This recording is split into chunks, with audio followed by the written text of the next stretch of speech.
Good afternoon, everyone. It's just about 2 o'clock, so we'll get started. Thank you so much for joining us at our webinar, Emergency and Disaster Planning for Ontario Museums. My name is Christopher Shackleton, and I'm the Digital Transformation Projects Coordinator here at the Ontario Museum Association. I'm a male in his late 20s with dark brown hair, and today I'm wearing a green and white gingham shirt, and I'm seated in front of our virtual background here with our OMA logo in the top left-hand corner. As an organization of provincial scope, the Ontario Museum Association recognizes that its members and community live and work on the lands and territories of Indigenous peoples. We are thankful to the First Nations, Métis, and Inuit people who have cared for these territories since time immemorial and who continue to contribute to all communities across the province. We acknowledge that there are more than 40 treaties and other land agreements that cover Ontario, that the descendants and the cultures of the first peoples who lived here are a vibrant and integral part of our society today. We gratefully acknowledge and deeply value the opportunity we have to learn from and cherish the contributions of Indigenous peoples of the past, present, and into the future. As we acknowledge the colonial legacy of museums, we dedicate ourselves to move forward in partnership with the Indigenous communities in a spirit of reconciliation and collaboration.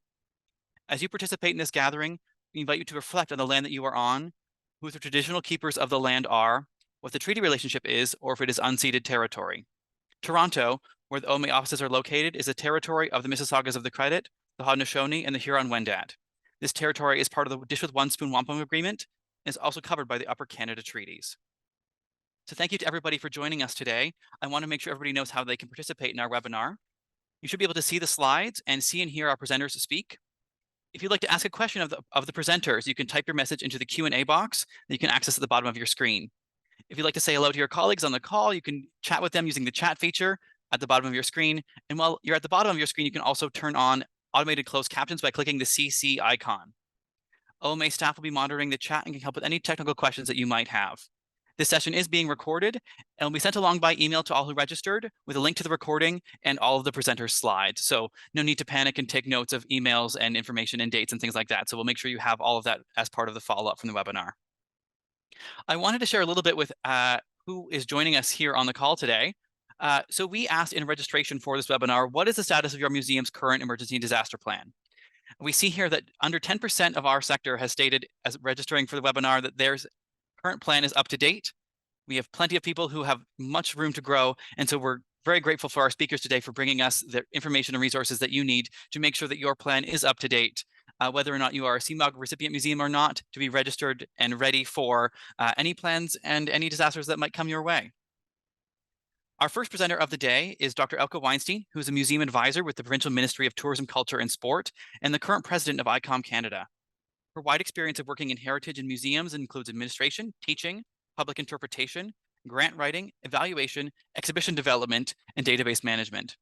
Elka has a master's in museum studies and a PhD in archaeology, and has worked at a variety of cultural institutions in Canada, including the Royal Ontario Museum, the Art Gallery of Ontario, the Gardner Museum of Ceramic Art, and various historic sites in Ontario and Quebec. She's also worked with museums in Latin America as a museum, exhibition, and education specialist. I'm going to stop my share, and Professor Weinstein, you are clear to go, and take it away.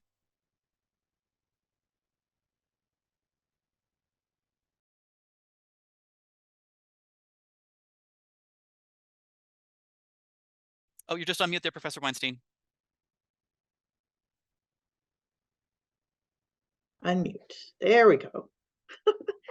Thank you very much, Chris, and welcome everyone to the first day of spring. It's a great pleasure to be here, and I'm very happy to be speaking along with all of the rest of my colleagues who are much more expert at this kind of thing than I am. But because this year we decided that all community museum operating grant recipients would be submitting an emergency and disaster plan, we thought that we would collaborate with the OMA and with various other people to give you a bit more information about what we're expecting and how to do your own emergency and disaster plan if you don't have one already. So the purpose of this webinar is obviously to provide additional context for the ministry's request for an emergency and disaster plan. Hang on for 1 second. There we go. In 2024, and an overview of the requirements as set out in the standards for community museums in Ontario. So community museums who receive CMOG grants must comply with all the requirements set out in the standards for community museums in Ontario. We require specific policies and plans with reference to the standards on an annual basis. And there are 10 standards for community museums which represent the minimum requirements for the operation of a good community museum. The goal, obviously, is to help museums meet the minimum standards and to encourage continuous improvement and professionalism in the sector. And again, for 2024, the ministry is requesting an emergency and disaster plan due June 30th, along with CMOG application.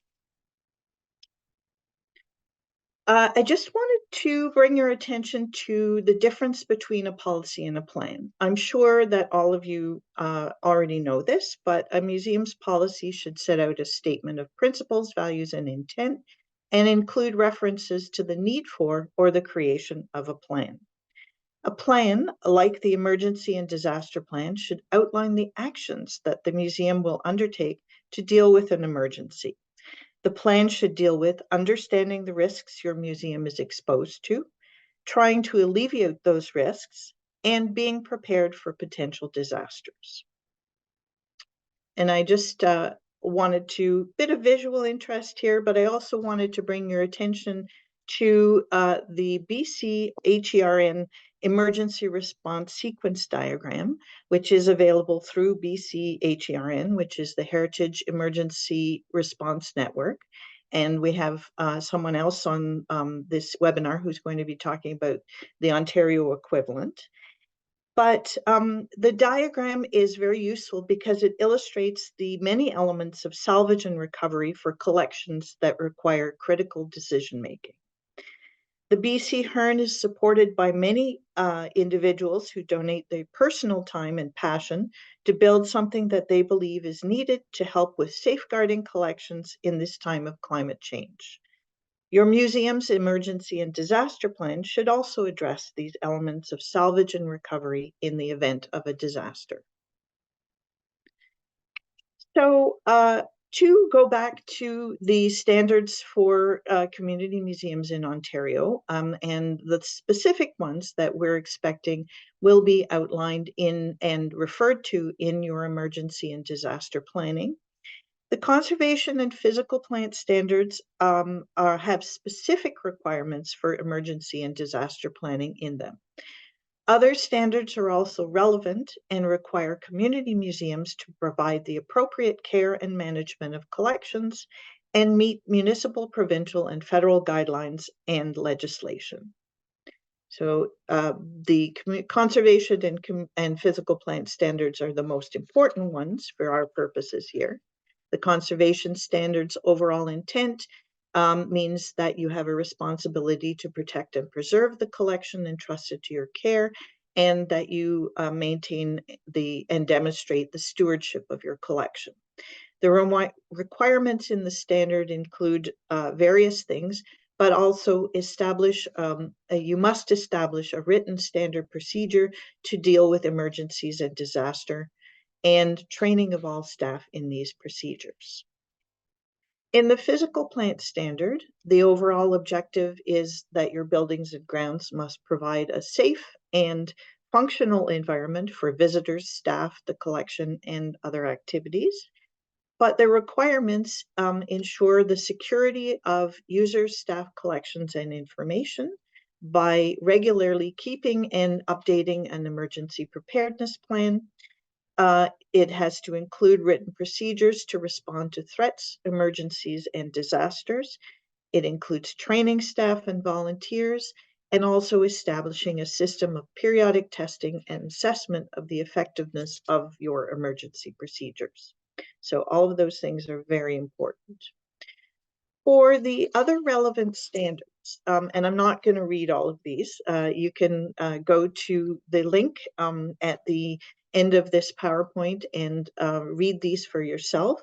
The governance standard includes, you're open and accountable to the public for your decisions. You have to hire a professional curator. you have to have adequate funding for care of collections, and you have to meet all legislative requirements. The collection standard, obviously, you're going to protect your artifacts in a well-organized, managed, and documented collection. You have to hire a professional collections manager or have someone on staff who knows how to do this. You need to ensure funding for the care of collections and, again, meet municipal, provincial, and federal legislative requirements. And finally, the human resources standard, hire professional staff, do ongoing training, and safety and security management and training is paramount. So those are three of the standards. There are emergency references to emergency requirements in all of those, and actually in some of the others. So go and have a good look at all of those. So I wanted to talk a little bit about my personal experience with a disaster. And this was at the very beginning of my tenure as a museum advisor. So one of the very first things I did, I joined the ministry on contract in 2004. And one of the very first things that I did was I went to Peterborough with our resident librarian, Rod Sawyer at the time, since retired. And together we went to view the disaster area of the Peterborough Public Library. So at the time, the Peterborough Museum and Archives had recently relocated the Balsillie collection of Roy Studio images, valued at over $8 million, to a 400 square foot climate controlled storage facility on the lower level of the Peterborough Public Library. The Roy Studio did business in Peterborough from 1896 to 1992. It documented every facet of life in an Ontario community for about 100 years. Only a small handful of photo collections in Canada are comparable in size, scope, and range of subject matter. So this is a photographic fonds that comprises of over 8 million images, 30,000 images. It was mostly glass negative plates, so very susceptible to things like humidity. And in 2000, Jim Balsillie, the founder of Blackberry, purchased the collection and donated it to the city of Peterborough. So, and then it was stored in the storage facility in the basement of the Peterborough Public Library. In July of 2004, they had intense rainstorms in Peterborough and really terrible flooding from the river there. Any city's drain and sewer system would have been a challenge dealing with that much rain, but Peterborough's sewage system just couldn't deal with it at all because it's built on a floodplain. So the morning after the storm, the city staff waded into the mess, which was water and sewage, and they found that about 10% of the collection had been submerged under the floodwater. So the city immediately called in Roscoe Document Restoration of Montreal and the Canadian Conservation Institute to assist with their salvage efforts and emergency planning. Everyone agreed that time was the critical factor here, and the longer the negatives remained wet, the greater the risk of their destruction. So everything was wet, everything was covered in water and dirty water. And so those negatives and the related material were taken out of the library and put in freezer trucks. The negatives were freeze-dried, then cleaned, and then finally rehoused. Floodwater was pumped out of the library and fans were installed to stop mold growth. And that's the point when Rod and I actually went to the library. So we arrived there were freezer trucks, there were people in hazmat suits, there were fans trying to dry out the library carpeting. It was actually pretty horrible. So for more than 2 years, Roscoe completed a careful stabilization of the affected negatives. CCI helped out with innovative conservation techniques, and the negatives were returned safely to Peterborough in October 2006. And in the aftermath of the flood, the museum staff undertook a comprehensive risk assessment of the library's interim storage site and installed a walk-in freezer vault at the museum and archives to store the fragile film negatives. The most fragile negatives and prints have been digitized to capture and preserve the images. And due to the well-coordinated and quick response from City Museum staff and its partners, including Fleming College, CCI, and Roscoe, not one image was lost as a result of the 2004 flood. So a really happy and amazing outcome. And in March 2007, the Peterborough Museum and Archives received the Canadian Museums Association Award for Outstanding Achievement in Conservation for its groundbreaking rescue and restoration efforts. So don't let this happen to you, I think, is the moral of the story. But it certainly made an impression on me, I'll tell you that. Another short story which I want to relate, which has to do with fires and wildfires in Nova Scotia. And in 2023, so fairly recent. I was not involved in this, but again, it was on the news. It made an impression on me. The Black Loyalist Museum in Birchtown near Shelburne, Nova Scotia, was surrounded by wildfires. And because the museum houses the only artifacts and documentation from Black Loyalist sites across Nova Scotia, many of them are preserved in plexiglass cases in the walls and under glass panel flooring. So the woman who runs the Shelburne, the Black Loyalist Museum, basically said that she was ready to preserve the artifacts or save the artifacts by any means. But when she got in there and she realized that she could pop open the plexiglass cases and take the documents and artifacts out, she also realized that the glass flooring was a real problem. And that she was prepared to break the glass and take the stuff out, but I think that probably would have been very dangerous and also very difficult. So I think she basically said that she would have had to do it with a team, and that most of the artifacts and documentation would have been lost. So they have begun a plan to save the genealogical and financial paper records, because those are among the most important. And she said that they're going to have those digitized and preserved. She said, we have to continue to maintain those because we are a distinct community. And these artifacts are of significant importance to us because they tell us that there was a community here at one time, before all of the buildings and houses as they are now, that there was a live community here and that Black Loyalists were on the land. So I think this is a very important cautionary tale, and one that you can read up about on CBC if you like. So to kind of wrap up here, here are the criteria for assessing your emergency and disaster plan. We are also sending out a rubric as we did last year, to give people feedback on their emergency and disaster plan, and that will obviously be in the time period after June 30th. So does your museum have a useful emergency and disaster plan that's separate from your municipality or governing body's plan and specifically addresses museum needs? If not, how do you improve it? What are the actions you need to take?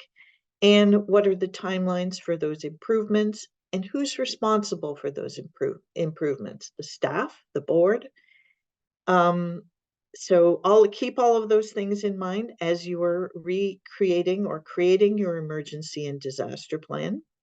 The plan should include demonstrating compliance with the standards, specifically with the conservation and physical plant standards. A more complete plan will mention or reference the other standards, include an action plan for use when or if a disaster happens, include specific provisions for your museums and collections, and include specific tasks for all staff and volunteers in an emergency. And for CMOG museums, again, the deadline for submission is June 30th, along with your grant submission. You can reach out to me at any time, send me an email, give me a call, ask me anything, and I'm happy to talk it over with you or send you to somebody who knows more about it than I do. And finally, I've got some recommended resources, and I believe that all of these resources will be sent out to everyone. And that's it for me. Thanks. Thank you so much, Professor Weinstein. And yes, along with the recording, all of the resources and slide decks from today will be shared with everybody who registered today, and they'll live forever in the OMA's brand new resource hubs. You'll be able to find them at any point when you're looking for things connected to each other and looking for things for emergency disaster planning. Thank you so much. Up next, we have Dr. Irene Karsten, who's a Senior Preservation Development Advisor at the Canadian Conservation Institute.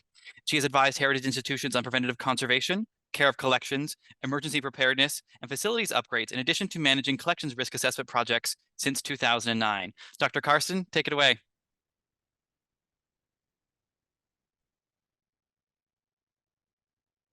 There we go. Good afternoon, everyone. Before I begin, I'd just like to thank Dr. Weinstein and the OMA for asking the Canadian Conservation Institute to participate in this webinar and to share with you the materials and approaches that we used in training around emergency planning. So how does CCI help heritage institutions develop emergency response plans? First, I'd like to give you a bit of context because CCI has been training heritage professionals in emergency preparedness and response since the late 1980s. And I joined the team delivering these workshops in 2010, shortly after coming to CCI. Sorry, I just gotta get this mouse in the right place so I can forward the slides. There we go. Up until the pandemic, CCI delivered this training in person. And we've done over 50 two-day in-person emergency preparedness workshops across Canada from coast to coast. The workshops provided participants with information on planning, mitigation, response, salvage, and included hands-on training on the salvage of wet documents and objects. The workshop in this format was always in demand and greatly appreciated by participants. In most of these workshops, participants received a manual about emergency preparedness and a sample plan in a bright orange binder. Some of you may have taken one of these workshops or know colleagues who have, and perhaps you have one of those binders on your shelves. In total, a lot of very good information was shared in these workshops. When I was interacting with participants, however, it seemed that many were leaving our workshop unsure of how to use the information that we were providing or what to do about it once they had an emergency plan, how to use it. So in 2011, we introduced tabletop exercises to our workshops as a means of training heritage professionals to make decisions in response to emergency incidents. Participants responded on paper to a fictional event in a fictional community museum and archives that was illustrated with floor plans, staff lists, collection lists.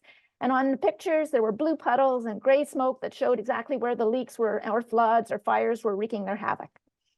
These exercises worked well and became a core component of every workshop, and they still are.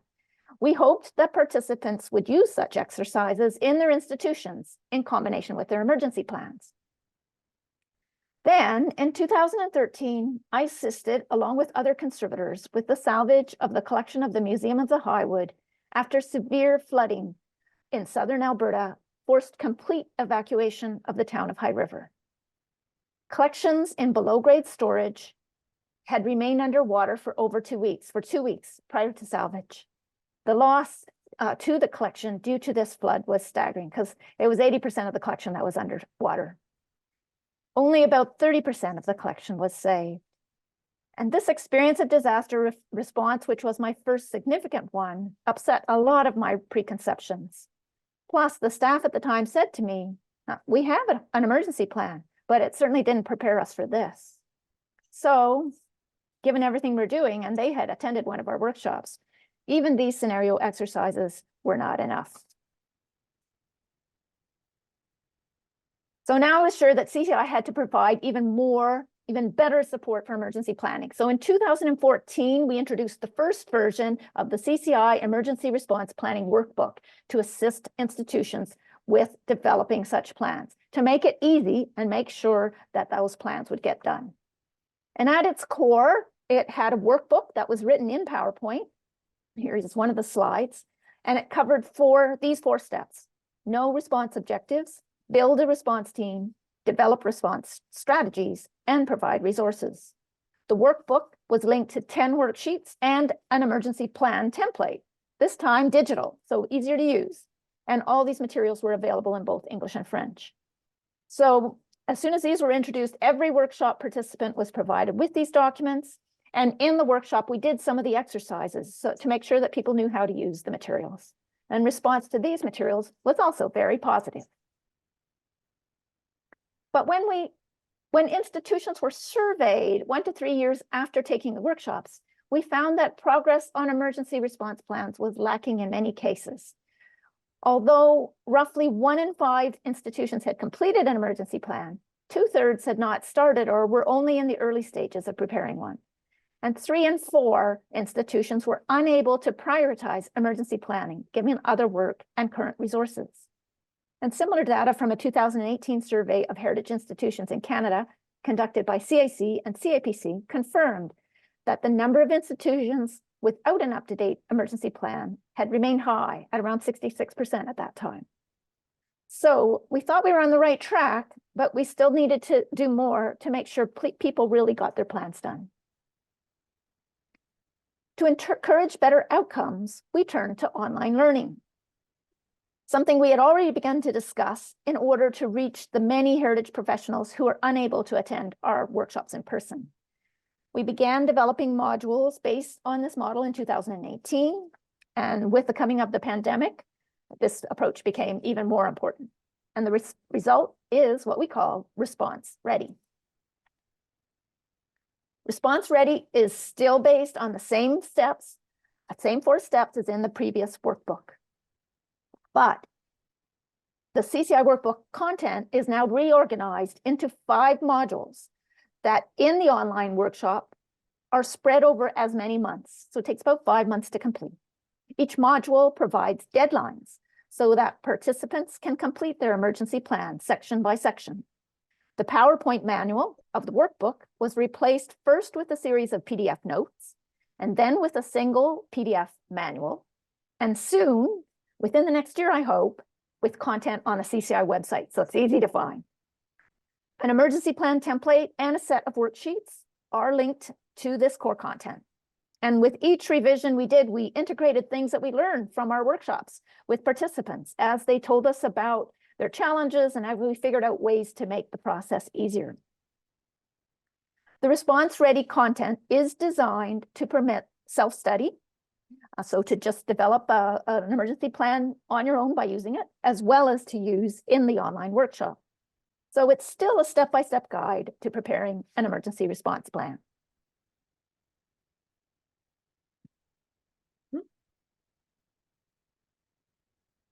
All components are based on these 10 emergency response objectives, 10 objectives that must be achieved during an emergency and can be relied on when you're faced with a new emergency, even if it's not in your plan or your plan's not very helpful, or maybe your plan's not ready yet, because that's how it works, right? You have the emergency before you have your plan. So these are: protect people, coordinate the responders, secure the site, limit the damage, save the collection, restore the building, obtain equipment and supplies, inform your publics, document the incident, and of course, pay for it all. I will just describe the structure of module 1 of this workshop to this approach to show you how it works. And participants have to decide on who needs to be on what we call their incident management team. These are the core group of people in your institution who are responsible for making key decisions during response to an emergency. And as well, they have to decide who is in their larger emergency response team, which also includes first responders, advisors, and workers, whether those are other staff in the institution, volunteers, or contract workers, for example. A 5-step process guides people through the creation of an incident management team. Since we focus strongly on that part. You have to have the people who make decisions. And this is to make sure that you're choosing the right people, the best people to take on these necessary roles.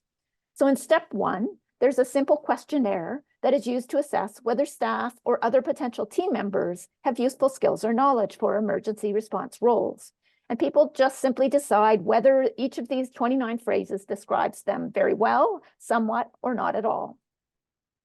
In step 2, the institution chooses a size and structure for the incident management team.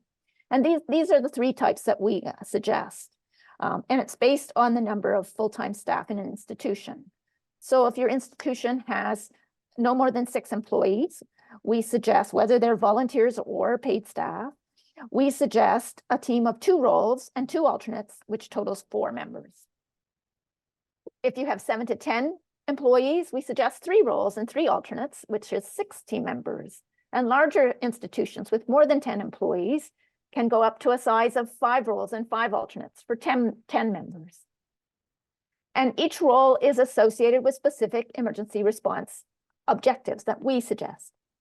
And I should note that we don't encourage really large incident management teams because it's important to have alternates, first of all, so you don't want too many roles. And second of all, many institutions just don't have that many staff. Even the smallest team is hard for some of the smaller institutions to field. So that's 4 people. They just might not have 4 people on staff. So this can be a challenge. And many books out there tend to list a whole bunch of people that you need on your team. Responses to the questionnaire. So after you got a structure and you've got your questionnaires filled in, they're compiled in this worksheet, worksheet 2, which we call the skill inventory. And this is just to be able to compare who has what skills that are relevant to each role. And in the manual, we have a table that shows which roles we think the skills are most important for. And this chart is intended to stimulate discussion and to guide a process of figuring out who should be on the team and who should do what. It doesn't determine those things in a simplistic way because, of course, people can interpret their skill levels differently. Once a decision is reached on who can best contribute, then the names of the team members and alternates are recorded on the incident management team chart in step 4. This chart also allows you to list the emergency objectives that each team member will be responsible for. And although we have suggested which ones might work best with which, you can reassign those to play on the skills of actual people in your team. And finally, of course, you want the team structure and the contact information for its members to be put into your emergency plan. And we have a space for that in the response ready plan template. Once institutions finish these 5 steps, they have an important piece of their emergency plan complete. So they'll know exactly who is on their incident management team and who will be responsible for managing emergencies. So all 5 modules provide a similar approach with steps and worksheets to support them. And the manual provides the context and as well describes how to proceed from step to step. The manual also includes references that may help the process, and many of these are available online freely. One additional note about the response-ready approach: when it comes to salvage of collections, we suggest keeping a focus on generic actions rather than only putting in detailed methods for salvaging particular objects or records in your plan. We call these the emergency response actions for collections. And there are 12 of these that you see here. They're kind of like those 10 emergency response objectives. They're simple, easy to remember, and they form a flexible toolkit for salvage. Because they're not closely associated with specific types of objects, you can mix and match them as needed for a specific emergency to deal with damage to specific types of collections in a specific context, given the resources that are available to you. The response-ready manual or the online workshop do not go into detail about these actions. You really need hands-on training for salvage. And CCI will eventually devote a 2-day workshop in person for such training. And we will have a manual that provides specific information about these actions. But meanwhile, there are other options that are coming for salvage training, and you're going to hear a little bit more about that later, which is exciting. Although you can use the response-ready materials on their own, to complete an emergency plan, participating in the online workshop makes the process more interesting. So how does it work? Well, each of the 5 modules consists of 2 one-hour live sessions that are held roughly 1 week apart. Session A introduces the topic of the module and introduces the exercises that participants complete during the intersession. Exercises which help them put together the related sections of their emergency response plan. Session B includes some time to discuss the intersession exercises, ask questions, share experience, and then we present further content on the subject. So the participants learn from each other as much as they learn from us. And actually, we learn from everybody too. The emergency planning process benefits from multiple perspectives. And since responding to emergencies is typically a team effort, we encourage participation by up to 3 people per heritage institution. And because this workshop is very interactive, we do limit attendance to 10 institutions. So we keep it small so that we can keep it lively. And we use lots of interactive exercises such as warm-up exercises, true-false questions, multiple choice questions, or polls. And they're used throughout the sessions. It keeps them lively. It helps ensure that the material is retained more readily. They're used to illustrate specific points related to the session topic and to reinforce people's knowledge.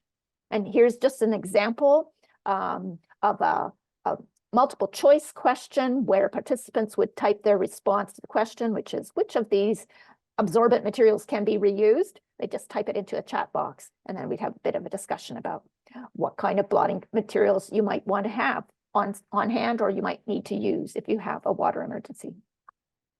We also make use of annotation tools in Zoom. For example, here we ask participants what emergencies they were most concerned about in their institution. Participants write their answers directly on the screen. And so we do this frequently to allow simultaneous interaction between participants. In this case, our favorite response was sink into Georgian Bay. So we learned some very interesting challenges when we do these exercises. During intersession, participants complete additional exercises, which are an essential component of the workshop.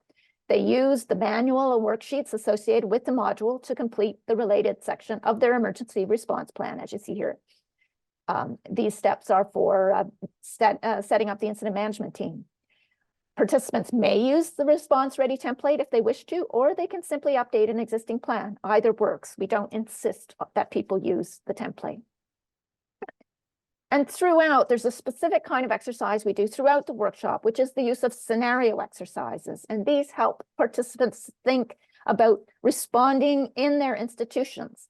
Some are quick exercises like this warm-up exercise, where we ask the question, if you had to flee your building quickly, but you have time to save 1 item from the collection, which one would you take? Of course, it has to be safe to do so. You wouldn't necessarily do that for any fire. But we also integrate more complex exercises like those that we began in 2011, this big tabletop exercises. But in this case, the scenarios are imagined for the participant's own institution. So to begin the exercise, participants first have to describe the situation by identifying a hazard, the date and time, the rooms affected, etc. And we provide options and a worksheet to make this easy. And that provides different possibilities that they could choose from. We also, the worksheet also provides different kinds of exercises that can be done using these scenarios that can be helpful for developing the plan or for testing whether the plan content is useful. During the final session, intersession of the workshop, participants complete a major scenario exercise that ties together everything learned. So they prepare this emergency response task matrix that for the specific incident that comes up with specific tasks that accomplish all 10 emergency objectives. So the objectives help make sure all bases are covered. We recommend such exercises as a way to train the incident management team to allow them to practice making decisions before an emergency strikes. Plus, this scenario exercise can uncover gaps in the emergency plan, although no plan is going to provide detailed response steps for all possible emergencies. The paper plan is important, but it is not enough. So, does this new approach work? Can it help you with your plan? Well, evaluations of our online workshop show that plans are getting done. 60% of participants indicated that their plan was at least 75% complete at the end of the workshop, and all plans were at least half done. And as for increasing capacity, here's the unanimous answer to the question, do you feel your museum or institution is better prepared for an emergency as a result of this workshop? 100% said yes. So if you need an emergency plan now, as we know the CMOG people do, here's what you can do. If you have no plan, you can sign up for the next Response Ready online workshop. We will deliver that in the fall of 2024, early winter of 2025, and it should be announced by mid-April. Sign up early if this interests you, because there are only 10 places for institutions, and it's going to be open to people across Canada. For CMOG institutions who need to complete their emergency plans this spring, we will give you access to the current Response Ready suite of materials. If you are not a CMOG institution, you can contact me directly for access to those materials. Or you may wish to wait until the latest versions are posted to the CCI website, which I hope, as I mentioned, will happen later in about this time next year. Probably is pretty sure, but we'll see. So thank you for your attention. And here's my email address if you'd like to use the Response Ready materials right away, or if you have any questions about emergency planning. We're here to help. Thank you so much, Dr. Karsten. We'll make sure we follow up with your information to everybody, because I know CCI is just a wealth of information at all times for many topics. So we'll make sure people know how to connect with you and all of your colleagues for all the work that they do. So in registration for today's webinar, we had more than 100 communities represented from across the province, across the country, and some internationally beyond Canada as well. So we wanted to make sure that as part of our presentations today, we heard from some museums with a variety of experiences with emergency planning, some of those who had perhaps had to put their emergency plans into practice. So we are joined today by the Oshawa Museum, by Jennifer Weymark, the Archivist at the Oshawa Museum, and Melissa Cole, the Curator of the Oshawa Museum. So Jennifer Weymark is the Archivist at the Oshawa Museum she has been since 2000. She assumes the lead role in supervision, development, and presentation of the archival collection. She's authored books on local history, written numerous articles, developed online exhibitions, and taken a lead in researching a more diverse look at Oshawa's history. A frequent speaker at provincial national conferences, Jennifer has spoken on how archives can utilize their collections to tell a more accurate and inclusive history of our communities. Jennifer has a Bachelor of Arts with honors degree from Trent University, majoring in history and anthropology, a museum management and curatorialship certificate from Sir Stephen Fleming College, and a master's in museum studies from the University of Leicester. Joining Jennifer is Melissa Cole, the Curator of the Oshawa Museum. She's worked at Oshawa Museum for 23 years in various capacities, starting as an archives intern, a programming coordinator, and now as the curator. So Melissa assumes a lead role in the supervision, development, care, and presentation of the artifact collection. Her position involves research and the communication of research findings in exhibits, reports, and articles. She's responsible for the design, fabrication, and installation of exhibits, and she is passionate about her hometown heritage and challenging the traditional story and history of Oshawa. When not at the museum, she is a part-time instructor in cultural heritage and conservation and management at Fleming College. And so take it away, Oshawa Museum.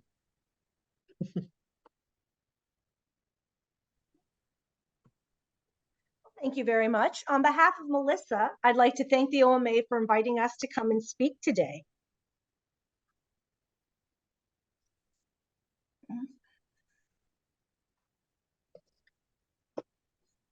And we're frozen. There we are. Yeah. The Oshawa Museum is comprised of 3 historic homes, all of which are over 170 years old, and all of which are on their original foundations. The homes are unique and allow us to exhibit Oshawa's history in one of the city's earliest inhabited areas. The homes are also very challenging when it comes to day-to-day museum business. Collections are stored in basements and attics, in buildings that have been updated, but not to the standard of a purpose-built building, and in buildings that are smack dab in the middle of a public park. The museum also has a unique relationship with the city of Oshawa.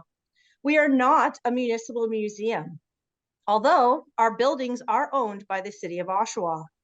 We are operated by the Oshawa Historical Society. All of the items within the buildings, such as the museum and archival collections, are owned by the OHS, but the city itself owns the physical structures of the buildings. This relationship adds additional layers when dealing with emergencies and disasters.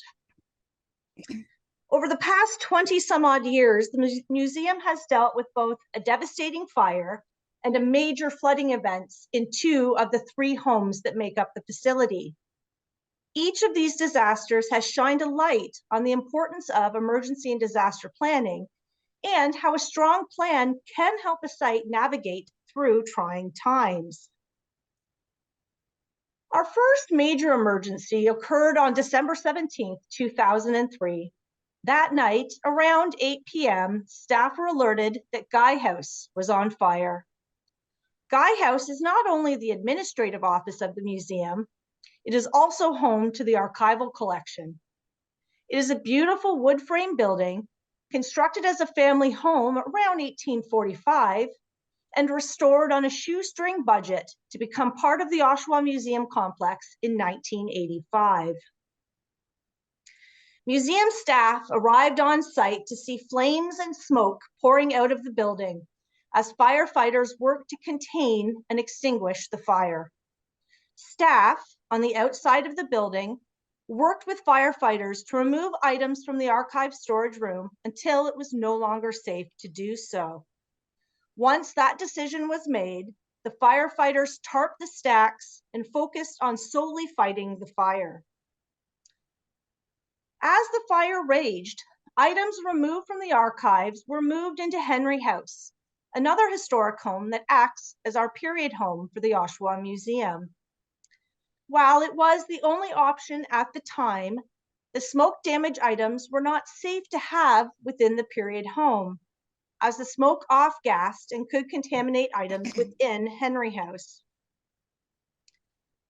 The executive director was the first point of contact. She was informed by the alarm company of an alarm denoting a potential intruder, and security was dispatched to the site. By the time security arrived, firefighters were already on site after receiving a 911 call from park users. It was during this chaotic time that some gaps in our emergency plan became obvious. The first of which was contact information for staff was not easily accessible, as it was located in the executive director's office, which was located in the building that was on fire. This was the time before cell phones were readily available, and so few of the staff actually owned one. The executive director headed to a close-by coffee shop to use a payphone and scrambled to look up phone numbers in phone books. Within the weeks following the fire, each of the senior staff had a phone list that was to be kept in their homes that provided us with the contact information of other staff members. This practice continues today, with the contact information being updated as needed. It was a chaotic night that we also realized we did not make it a priority to keep the emergency and disaster plan off-site. The irony of it all was that the manual was sitting on the executive director's the desk of the fire. We found it frozen to her desk a few days later. As we arrived on site the following day, the enormity of the situation became clear. Looking back, even if we had had access to the disaster plan, it did not take into account the fact that the site was a crime scene and we were denied access. The archival items on site were left, some in a flooded basement, while the fire marshal conducted his investigation. Our hands were tied. The reality was we could not take the necessary steps to mitigate the damage to the archival collection because we could not get to the collection. While we can laugh about it now, clearly having the disaster manual in the building that was on fire was not ideal. The immediate response was to ensure that at least one copy of the manual was kept off-site. Today, disaster and emergency plan and emergency kits with supplies are kept in all 3 historic homes. 1 kit and plan per house located on the main floor washroom or closet. Nowadays, along with the physical copy, the manual is also digital and can be accessed from our server and through our Google Drive. Melissa has also attended a CCI workshop related to emergency and disaster preparedness in 2016, which was instrumental in organizing our current plan, which is a combination of our original plan, the Alberta Association example, and an example from the Collections Trust in the UK. Immediately after the fire, when museum staff were finally permitted in the building, we were overwhelmed and began working with the fire department, the city, and our insurance as to what the next steps would be.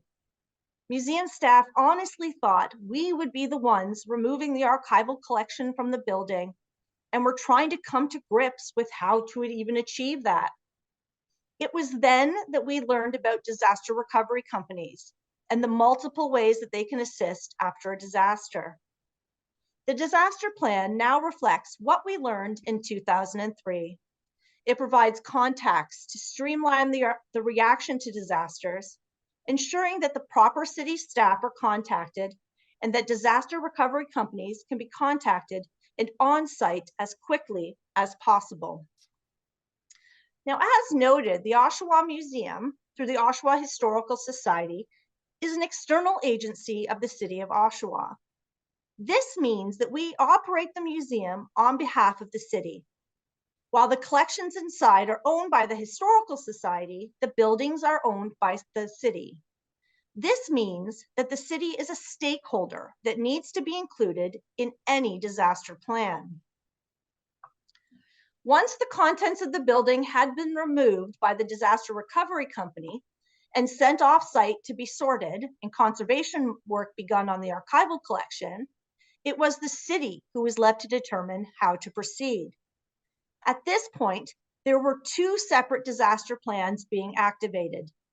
The city was focused on the status of Guy House, dealing with their insurance, developing calls for tender, and all of the necessary steps when dealing with a building severely damaged by fire.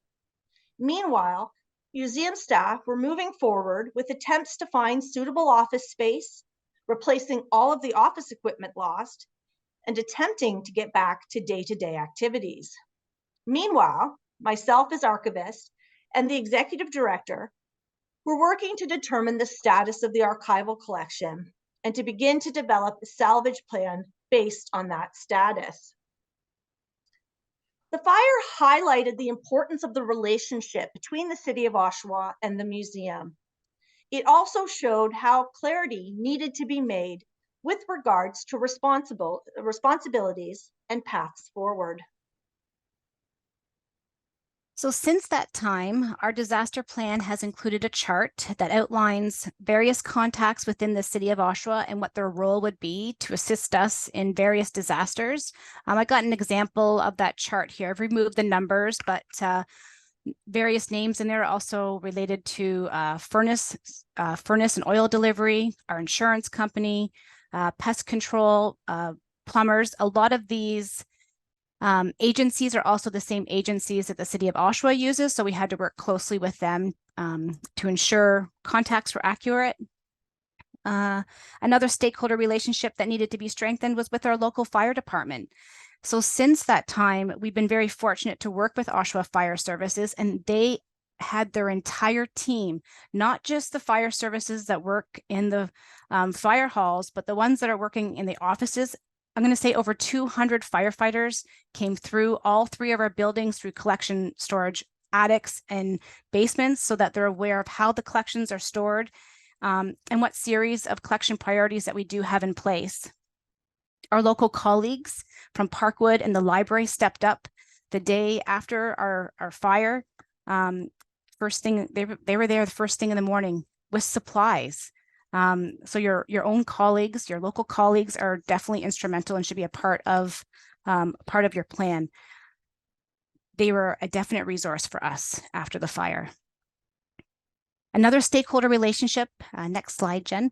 Another stakeholder relationship that comes into play during a disaster was our membership of the Oshawa Historical Society, along with the citizens of Oshawa, who are stakeholders in the collection that we care for on their behalf. When a disaster such as fire occurs, we need to reconsider these relationships. So, for instance, how are you going to release this information to the public? Having a press release started so that all those details are already in place, and you don't really need. It's hard to think about all these things when you're dealing with a disaster. So having a formal press release even started within your disaster plan, and how you're going to notify your stakeholders. Also, since that time, we discovered, as Jen had mentioned, that firefighters did work very hard to protect the collection. A lot of water was being dumped on the collection. They realized what they were working with, so they covered it and tarped it. But unfortunately, when they did start to remove items, which we had no idea that items were even going to be taken out of the building. So, of course, they handed items out the window to waiting firefighters as well as staff that were present at the fire. Unfortunately, the items that were removed were reproductions of photographs that had been on exhibit. And this is when we realized that we needed to have a collection priority established. So while we were completing an inventory for our insurance company of both the museum and archival collection after the fire, staff undertook the project of developing a collection priority plan.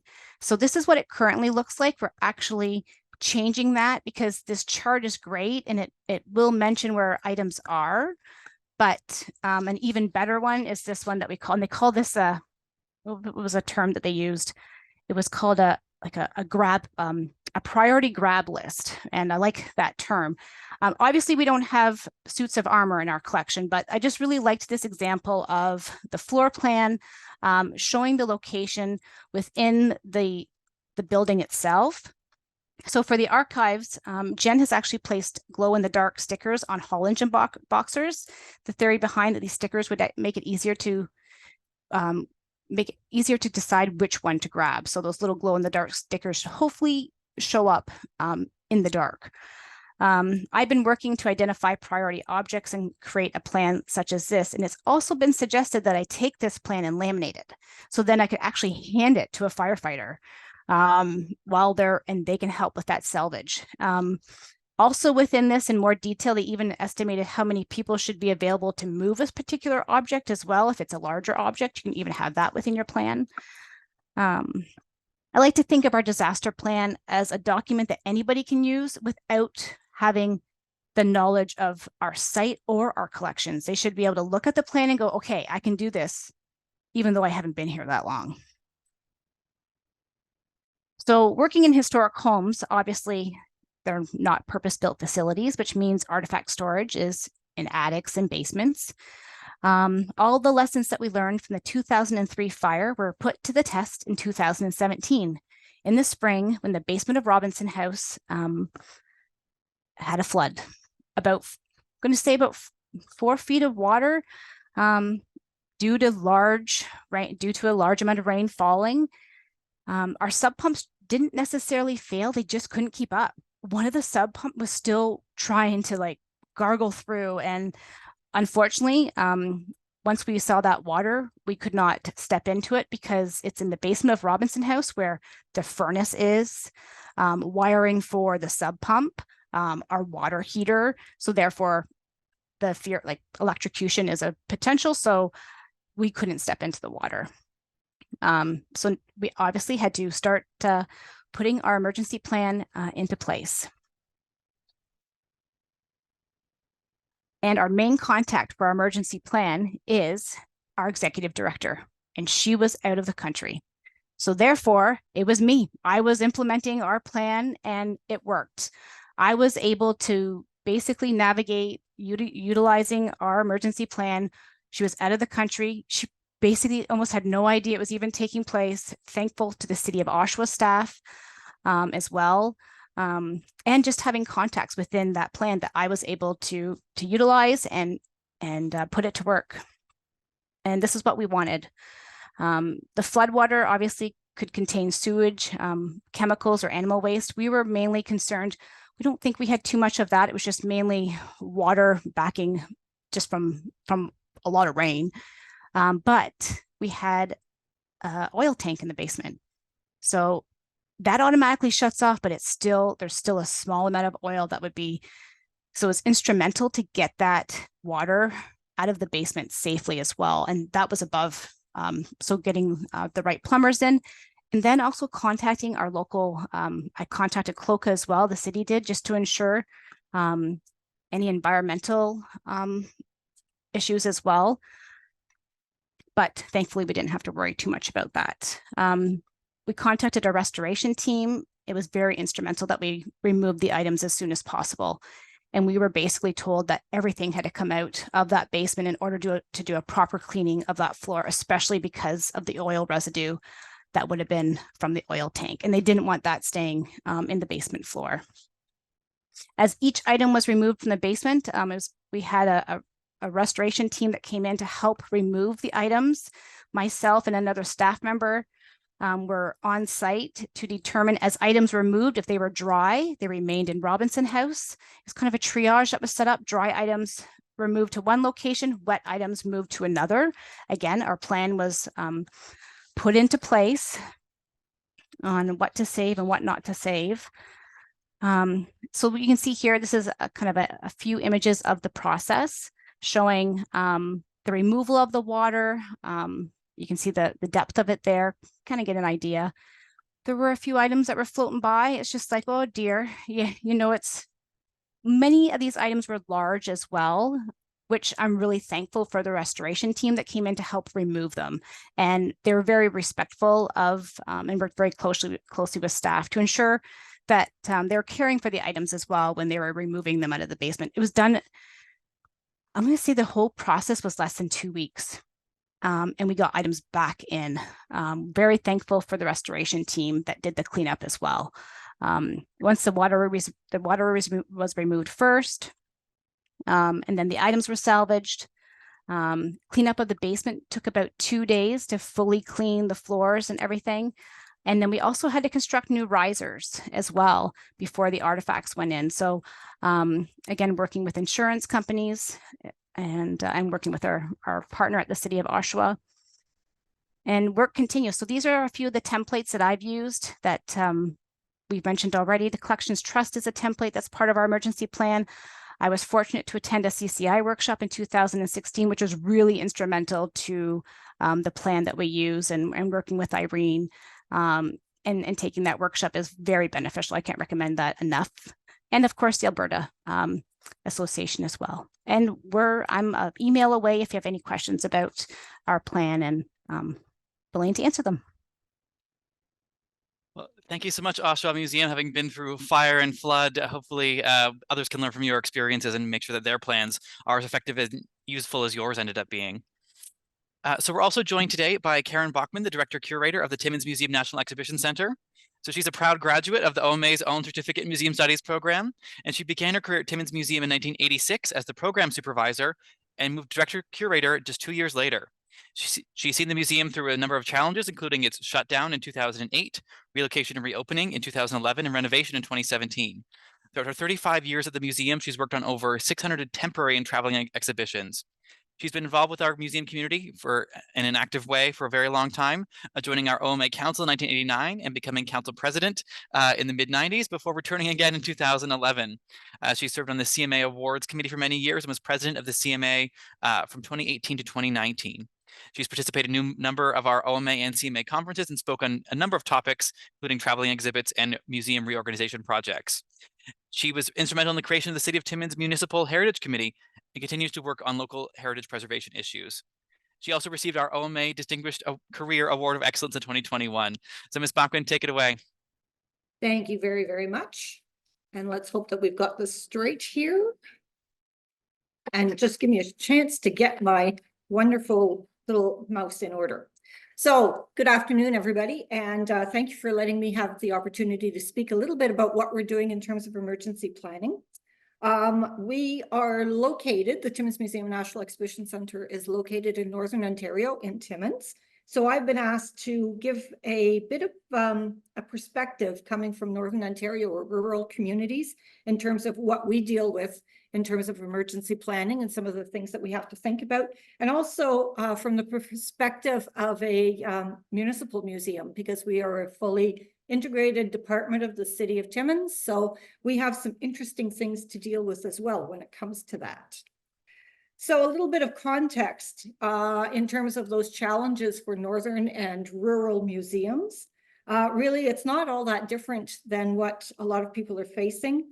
Disaster is a disaster, a problem is a problem, no matter where you find it. However, there are a few distinct challenges that we face here in the north particularly.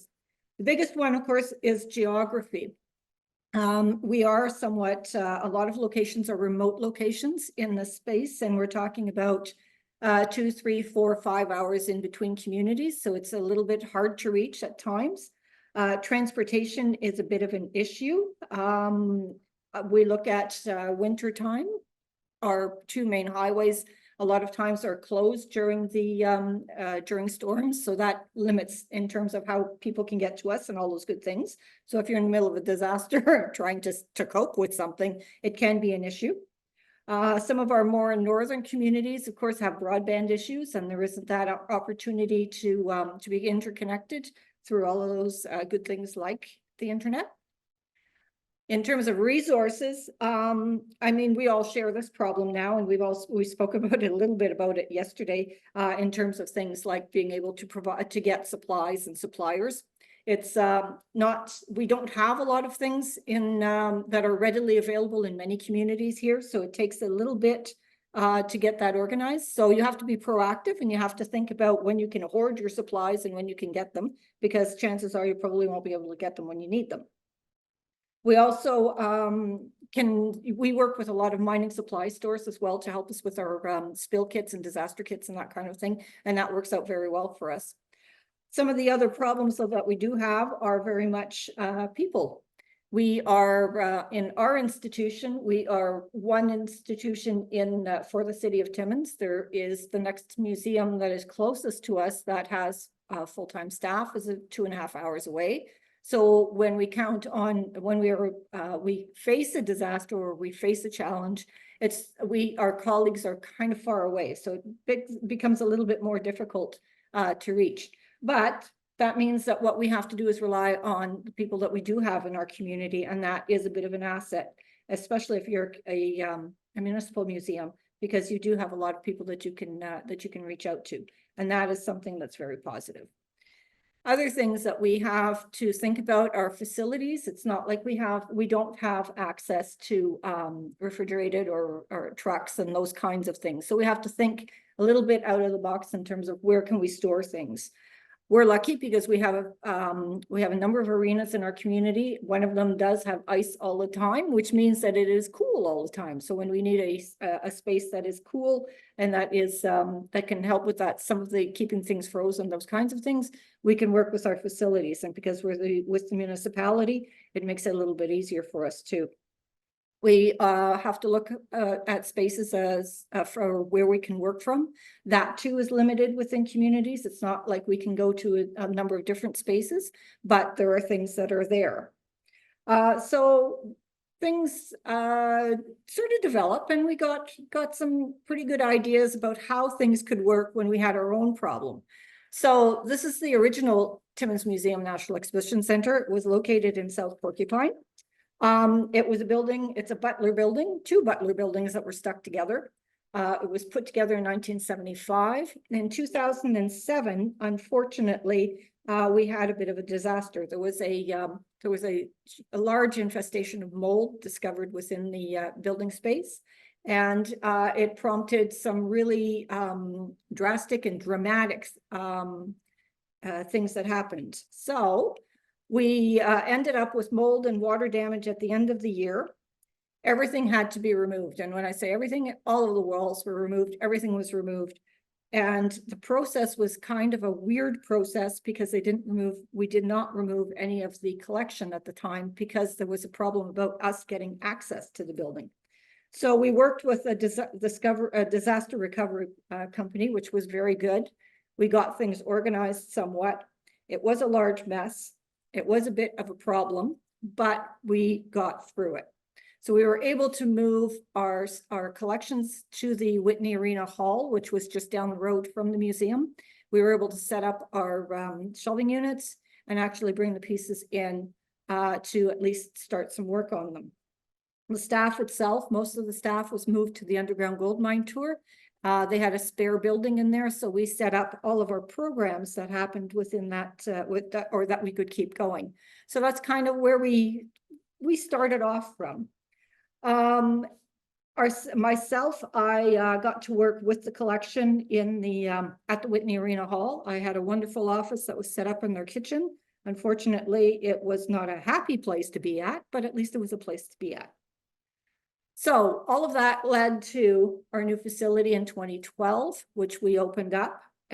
We are now in downtown Timmins. We took over a piece of the municipality's call center at the time. It was a two-phased expansion. So 2012, we moved in our collection and started some work on the place. We finally completed our second renovations in 2017. So we were quite happy to be located in that area. So we have a nice new building, but we do have a number of challenges as well that are different for us. And that instead of being a standalone purpose-built building, we are now a shared facility with Timmins Economic Development Corporation. Northern College has a downtown campus in this building as well, and we also share with the IT department.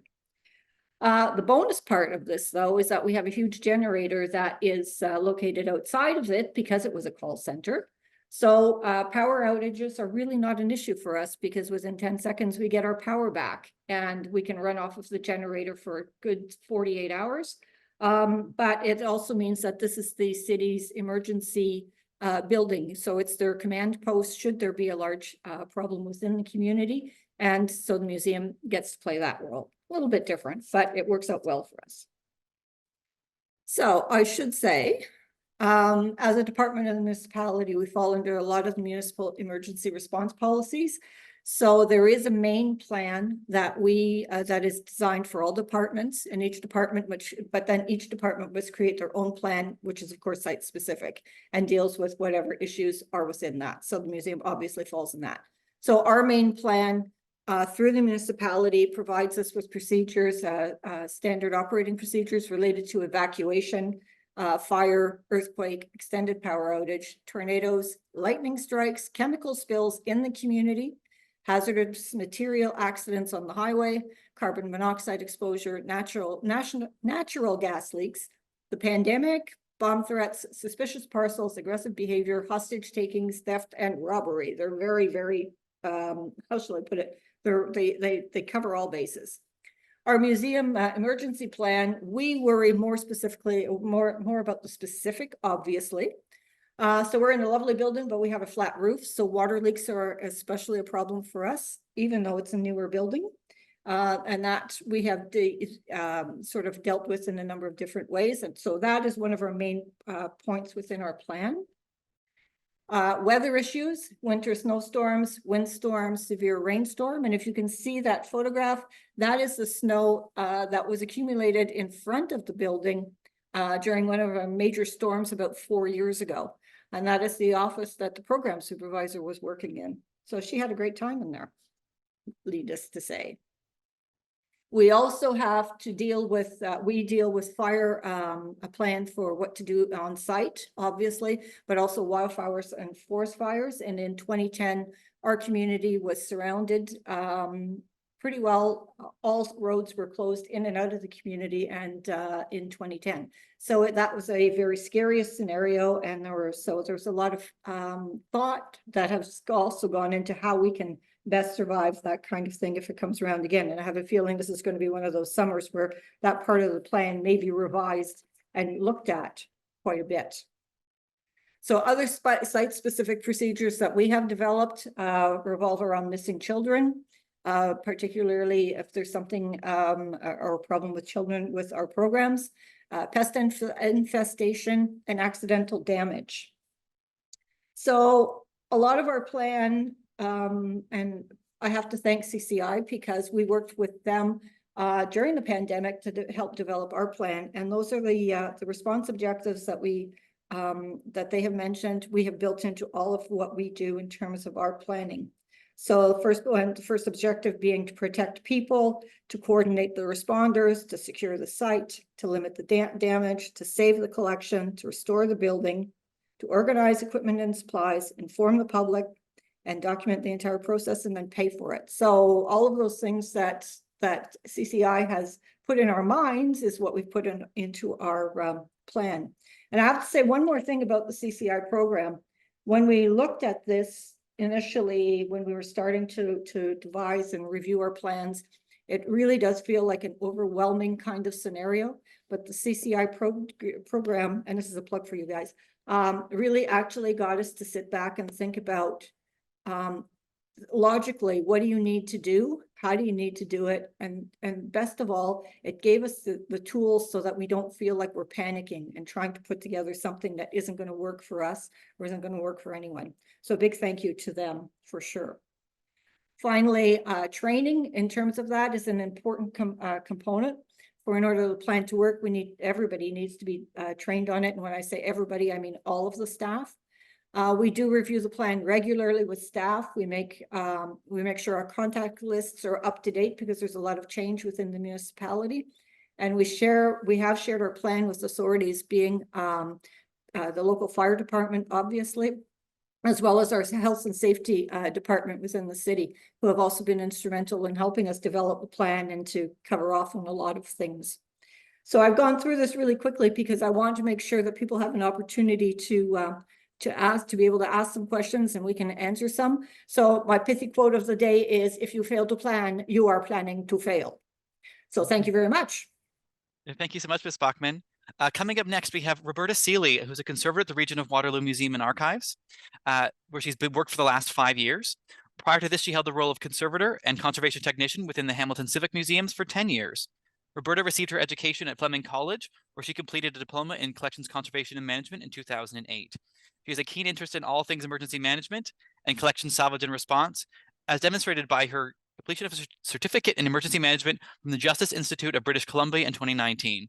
She's also currently working on her master's in public safety at Wilfrid Laurier University. So Roberta, I'll let you tell us all about the Ontario Heritage Emergency Response Network. Take it away. Great. Thank you so much. I'd like to thank the OMA for having me here. I am here on behalf of the entire steering committee of the Ontario Heritage Emergency Response Network. So we are a network in the early form of development, based off of the successful model in British Columbia, the British Columbia Heritage Emergency Response Network. We have a steering committee. Oh, here we are. So we're a group of conservators. We are early to mid-career professionals, and we had concern about the ability of Ontario's museums to respond to disasters and emergencies in their sites. As climate change takes its grip, we are seeing more frequent issues, and it's not a matter of if, it's a matter of when disaster will strike. So we decided to put together a group based off of BC's model to help Ontario build capacity to respond to emergencies. So our goals, there's 3 main goals. The first one is to deliver workshops. So we are looking to deliver emergency response and salvage workshops to Ontario museums. We are currently right now in April beginning to plan for our first workshop, which you should see information on for the fall of this year. And it will most likely be held in Kitchener at the Ken Sealing Region of Waterloo Museum. So we're excited to be able to deliver this to help build further capacity and give much needed training. I know people are asking for salvage training, and we want to help deliver that as experts in materials and with varying degrees of experience responding to disasters. We want to share our knowledge with the museum community in Ontario. Second, we will be a hub for resources. So basic things, if you look at the BC HERN website, because they currently have one and we don't yet, There are various templates and forms, things like how to create a grab and go kit for responding to disaster, how to create a wind tunnel to dry objects. So we'll be creating similar documents as a resource for Ontario museums. And finally, we're looking at network building. So we want to build a network of trained responders who can help each other during times of disaster, so that you have people as museums in Ontario, you can call upon us as responders. As conservators, we realize that not every museum in Ontario is fortunate enough to have access to a conservation professional. So we're really here to share our knowledge and to help out other museums. So right now we are limited in our web presence. We do have a Facebook page. You can find us at Ontario Hearn, but we realize that not everybody has Facebook. I can put our email in the chat. It's ontariohearn@gmail.com. And I check this regularly if you have questions for me. And in the meantime, we are working on getting a website, but as elder millennials, many of us in the group, we're not very tech savvy. So apologies, but we are working on that. That is it. And if you have questions, feel free to pop them in the chat for me. But thank you. Thank you so much, Roberta. So yes, everybody, we do have some time for questions remaining in the last few minutes here. We'll start with one that has come in. I think I will start with Professor Weinstein first, and then we'll toss it to Dr. Karsten.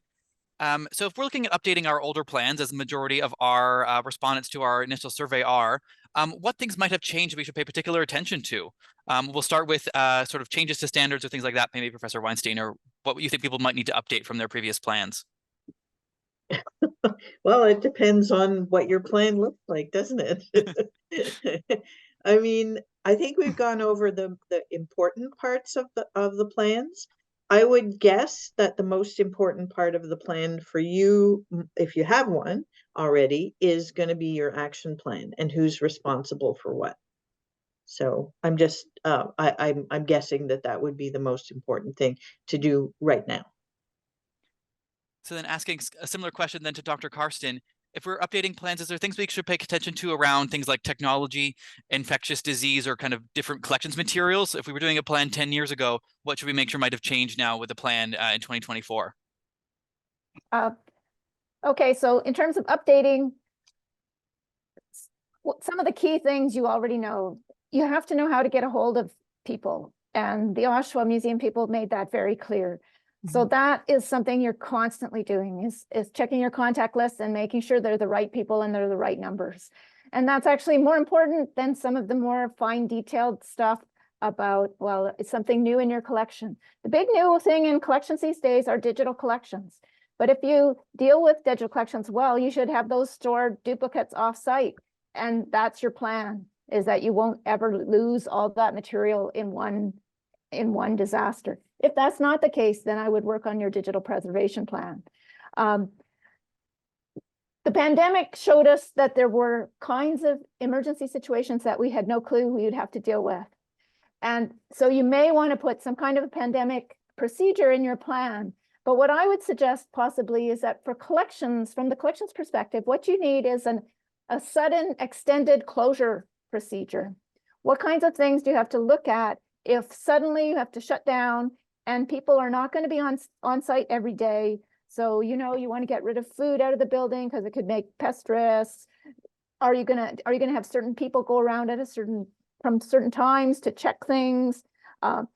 It can only be general because you won't necessarily control what the rules are under those situations, but it might be useful to have that kind of plan. So it's not a pandemic plan because it might be used for something else where the situation is such that you just can't get into your building. So I would suggest that. The other thing that's becoming more and more of an issue, that less in Canada, but certainly we see it south of the border, you may want shelter in place procedures. And that can be related to many different kinds of situations. It could be active shooter, or it could be other kinds of situations as well. So I would go for these more generic kinds of procedures that we haven't seen as often. In fact, we don't even have all of these in our plan template at this point, but I'm hoping that we can get one added because there are more and more things that could be useful. In terms of materials, supplies, techniques, those first steps are still the same as they have always been. And as Karen made very clear, you have to make do with what you have. You can't necessarily go for the latest technique in how to salvage things. You may not have the money and you may not be able to get it when you need it. So I think the core is going to be what you already had. It's the contact details you have to update, and then you need to just test it to make sure it still works. Did your collection's way bigger than it was? So maybe you have new salvage priorities. Maybe you have your building's different than when your original plan was set up. So look at those things. Next question, I think I'll give to Oshawa Museum first. We're almost in that summer season, bringing in a lot of perhaps summer students, seasonal employees, really opening up those sites. So how do we make sure that our seasonal employees and volunteers that are with us year round, that they're represented in our plans, and then also that they're aware of those plans and we're sort of communicating with them what to do in case of emergencies? Yeah, I can speak to this, and Jen, you can jump in anytime. So as part of our training that students receive, they actually receive a copy of our health and safety plan. They receive portions of the disaster plan as well. They don't necessarily receive all the contact information, but they're made aware of where we gather if there is an emergency, which is the Jubilee Pavilion, which is just located west of the buildings and away. So that's actually, I'll be honest, through our co-op experiences, they have these great questions that they have to go through when they start, same with interns, and where some of these emergency locations are. So we've taken that, and this is what we share with all staff when they first come to the museum. We probably should do more training exercises. That, I will be honest, that's not something that we do. Like, we don't, but we do have like alarms and all that are checked. But we haven't actually done like an exercise training. That might be something we should like try and implement sometime, like a pretend where are we all going to gather if we need to exit the buildings. And that is something that we go through as well, because our buildings are unique and they don't necessarily have all the same type of emergency exits that other buildings do. So that's something that we share with staff as well, how to get everybody out safely. Next question I might throw to Professor Weinstein. What resources exist for museums in supporting planning for emergencies? So are there any grants or funding opportunities available that you're aware of? That's a hard one. I think there are not. I think that municipalities probably have emergency funds. So, you know, we kind of rely on that. I know that MAP sometimes in cases of extreme, like emergency and disaster, sometimes, very infrequently, will agree to fund a museum if it's had a really terrible disaster. But that's the only one I know about. And like I said, they do it very infrequently. So, yeah. And maybe this is a question for Dr. Karsten with all of her experience working with many organizations. How should we work for when a museum has very, very minimal staff, like maybe 1 or 2 and are mostly volunteers? And some of those volunteers might be in an older demographic. How do we make sure that our plans reflect that and are realistic, and think of those as a way that we should consider for emergencies? This is a good question, and it's one of the most challenging situations for people doing plans. And in our workshops, we usually have at least one institution that's in that situation. There's no easy answers. You saw our advice for even the incident management team. We suggest there be at least 4 people. If you only have 2 staff, where are those alternates? And essentially that's what you're lacking, is the alternate people. Everybody on staff, those 2 people are going to be the main team making the decisions, and you have nobody necessarily to fall back on. So the first thing I suggest is look for where can you get that backup assistance. Look at your board or your historical society to see if there's people there, or look at neighboring institutions if they exist. Can you partner with another similar institution and share that responsibility, so they will provide your backup and you will provide their backup? Look at community members who may have specific skills that are useful in an emergency, who are willing to be there to help you. So it may be your team has to run the show, but you're not going to do all the work. So the key is to create a team around you who can actually help. What we find also with the smaller institution, often they're also the institutions with very few resources in terms of money to pay for things. So you're going to really depend on volunteers, people in the community who build up the support for your institution, so they're going to be ready to help you when you need that. Our materials are fairly useful for smaller museums, but I will admit that it's tough. I feel for you, but please come to me with specific questions about specific things, about how do we do specific things, and I will help as best I can. Well, thank you so much. We are just about out of time today. Thank you so much to all of our speakers, to Professor Weinstein, to Dr. Karsten, to Jennifer, to Melissa, to Roberta, and to Karen. Thank you to all of you who joined us today. I know that this is a huge topic right at top of mind, especially we look at things like climate change and how our relationship with the environment will change. I wanted to take a moment to just talk about our upcoming digital skills courses that we at the OMA will be offering. So starting April 8th, registration is open now for OMA members for our courses on digital strategy and transformation, for reaching online audiences, and for digital learning inside, outside, and way beyond the museum. If you have any questions about that, you can email me at community@museumsontario.ca, and we'll follow up about that. So registration is open now. We'll follow up in the email with information about that. Thank you so much, everybody. Have a great rest of your day, and stay in touch, and we'll hope to all stay connected through the Emergency Response Network as well. So we're ready to help support each other, and we'll pass along any resources that we come across. Thank you so much, and have a great rest of your day, everybody. All the best.